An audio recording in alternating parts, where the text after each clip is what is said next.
한 음주운전 사고에 대한 재판부의 네. 판결문인데요. 논란이 됐던 기억이 나요. 네. 살펴보면 운전자가 음주의 영향으로 정상적인 운전이 곤란한 상태여야 윤창호법을 적용할 수 있다 그러니까. 이런 판결을 내렸습니다. 때문에 일명 윤창호법의 실효성 논란이 제기되고 있는데요. 네. 해당 음주운전 사고가 났던 교차로입니다. 지난해 9월 8일 자정이 넘을 무렵 신호를 어기고 좌회전을 하던 차량이 마주오던 오토바이를 덮쳤고 오토바이 운전자는 숨졌는데요. 사고 당시 가해 운전자의 혈중 알코올 농도는 면허 취소 수준인 0.12%였습니다. 윤창호법 왜 적용이 안 됐어요? 소리가 엄청 심해가지고 나가서 보니까 사고 나갔고 오토바이는 저쪽에 있고 차가 저쪽에 있더라고요. 사고가 있은 뒤로 CCTV 남녀편 설치가 된 거예요. 동생의 목숨을 앗아간 사고 현장.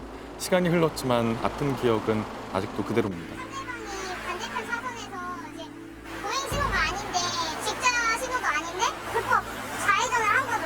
여기서 이렇게 밀려 나와가지고 요 앞에까지 오토바이가 완전 살살까지 나가지고 너무 하여튼 이 상황과 이런 사고나 이런 것들이 너무 좀 어이가 없었고 너무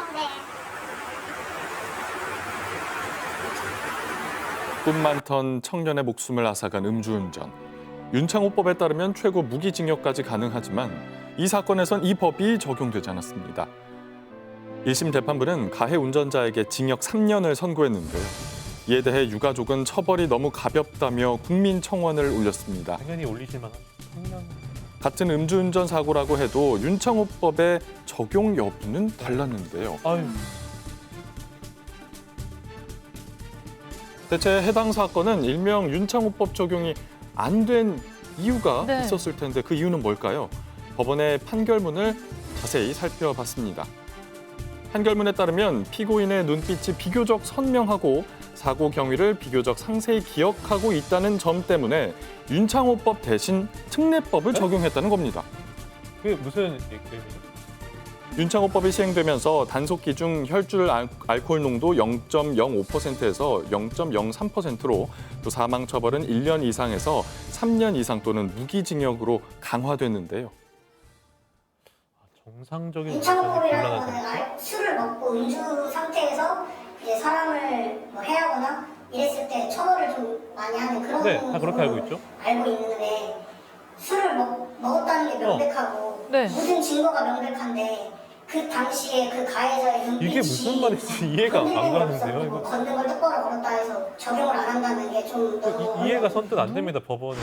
법에 명시된 정상적인 운전이 곤란한 상태라는 표현 때문이었는데 네. 경찰의 수사 보고서 내용을 확인했습니다. 네. 첫 번째는 언행이 부정확하며 보행 상태가 비틀거리고 운전자 혈색이 붉다고 했지만 두 번째는 판단하기 어렵다고 보도했습니다. 울고 있었고 쪼그리고 웅크리고 있던 사람이 일어나서 어느 정도 뭐 다리가 저릴 수도 있을 것 같고 울어서 그런 것인지 아니면 사람이 주치 상태에 있다 보면 혀가 굉장히 꼬이는 경우도 있잖아요. 이 울먹거림으로 인해서 부정확함이 있었던 건지 그것까지는 정확히 판단되기는 좀 어려울 것 같아요. 지난 2019년 시행한 일명 윤창호법은 음주운전자에 대한 처벌 기준을 강화시켰습니다. 윤창호법에 대한 자세한 이야기를 듣기 위해 변호사를 찾아가 봤는데요. 2019년도에 윤창호법이 만들어진 이유는 이제 또 다른 피해자를 없애기 위해서 바라는 마음에서 만든 법이잖아요. 근데 정상적인 운전이 곤란한 상태는 어떤 걸 의미해요? 정상적인 운전이 곤란한 상태는 사실 사후에 규범적으로 판단을 하는 거죠. 이 정도 상황이면 보통 사람들도 정상적인 운전이 힘들었을 거다라고 판단하는 거예요. 이를테면 정상적인 운전은 이제 혈중 알코올 농도가 어느 정도로 높은가가 1번일 것 같고, 두 번째로는 이 사건에 가장 가까운 시간대, 그러니까 뭐 목격자나 그 사건 직후에 조사했던 뭐 경찰관 등을 통해서 이 사건 그 당시에 가해자가 어떤 상태인지를 살피는 게 되게 중요해요. 사후적으로는 술 다 깬 다음에는 정상적인지 아닌지 모르잖아요. 모르죠. 그러면 사건 그 당시 그 무렵에 보고가 정말 중요한 거죠. 음주운전이 확인이 되면 그렇게 길게, 그러니까 수사를 많이 하지 않기 때문에 재판 과정에서 다투면 입증할 증거가 없는 술이 상황이 깨버리면 될 뭐 때가 증거를 찾기가 네. 1심 판결에서 가해 운전자에게 특례법을 선고한 재판부. 이에 항소한 유가족은 현재 2심 공판을 진행하면서 가족을 떠나보낸 슬픔을 재판부에게 전했습니다. 아, 이런 일이 다 그렇다면 시민들은 이 윤창호법에 대해 어떻게 생각할까요? 사실 좀 사건에 따라서 의문을 가질 확실한 것 차별은 좀 있어야 된다고 생각합니다. 법이 원래 기존에 있었던 법들인데 법들이 좀 강화가 돼서 만들어진 법들이 많잖아요. 이런 식으로 잘 안 지켜지면은 법이 실효성이 있나, 왜 법을 지켜야 되지? 이런 생각이 들더라고요. 변호사님, 윤창호법 통과 이후에 음주운전 사고가 더 늘었다는 얘기를 들었어요. 이 경찰청에서 그러니까 올 상반기까지 지금 수치 통계를 확인해 보니까 작년도 상반기보다도 음주운전 사고 자체가 한 10%가 늘었다고 하고요. 사상자 수는 한 8% 정도가 늘었다. 지금 이렇게 분석이 돼 있고요. 대전 충남 지역에서 이 윤창호법에 의해서 재판에 회부된 건수를 보니까 21건이 회부가 됐었는데 그중에 5건이 실형이 선고됐고 네. 나머지 16건은 집행유예가 선고돼서 사실은 윤창호법이 만들어졌는데도 법이 너무 가볍게 적용되는 것이 아니냐 이런 걱정이 좀 있습니다. 윤창호법이 발의되고 통과가 됐을 때는 음주운전에 대한 처벌이 좀 강화될 것이다 기대가 컸는데 네. 이 법 조항이 아까 보니까 뭐 정상적인 운전이 곤란한 상태 이런 예외 사항이 있다고는 생각을 못했거든요. 그러니까 이제 이 사안 같은 경우는 그 피 속에 있는 알코올 농도가 0.12%라고 음주운전을 한 것은 100% 맞다. 이제 법원도 그거는 인정을 하는데 문제는 이 사람의 개인적인 특성을 보니까 술은 먹었지만 워낙 술이 세가지고 이 사람은 좀 이상하네.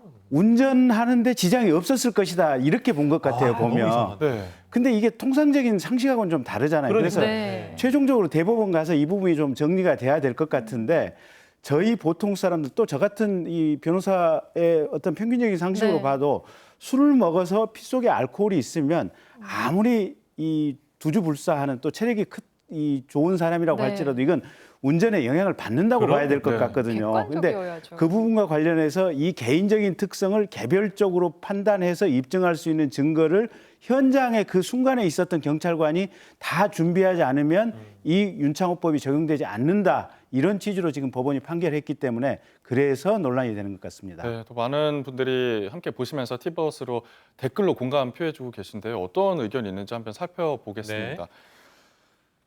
또 억울한 사람이 있을 수 있으니까 또 완전 삭제보다는 좀 개정이 필요해 법은 또 그런 면이 보인다는 필요하긴 하죠. 의견 네. 묻는 난나님께서 보내주셨고요. 네. 뭐 애매한 좋은 법률보다는 좀 확실한 일부러 더 법률로 확실하게 바뀌어야 하나. 할 것이다. 좀 기준이 좀 확실해야 한다는 확실하게 의견도 하나. 보내주셨습니다. 이것도 일리가 있어요. 이것도 또 네. 일리 있고요. 그리고 좀 다시는 억울한 피해자가 없게끔 애매한 조항은 좀 없애는 게 대개는 낫지 맞아요. 않은가. 좀 합리적인 그런 생각인 것 같고요. 내일 2심이 진행될 예정입니다. 여러분이 배심원이라면 어떤 판결을 내리시겠습니까? 지금까지 국민 배심원이었습니다.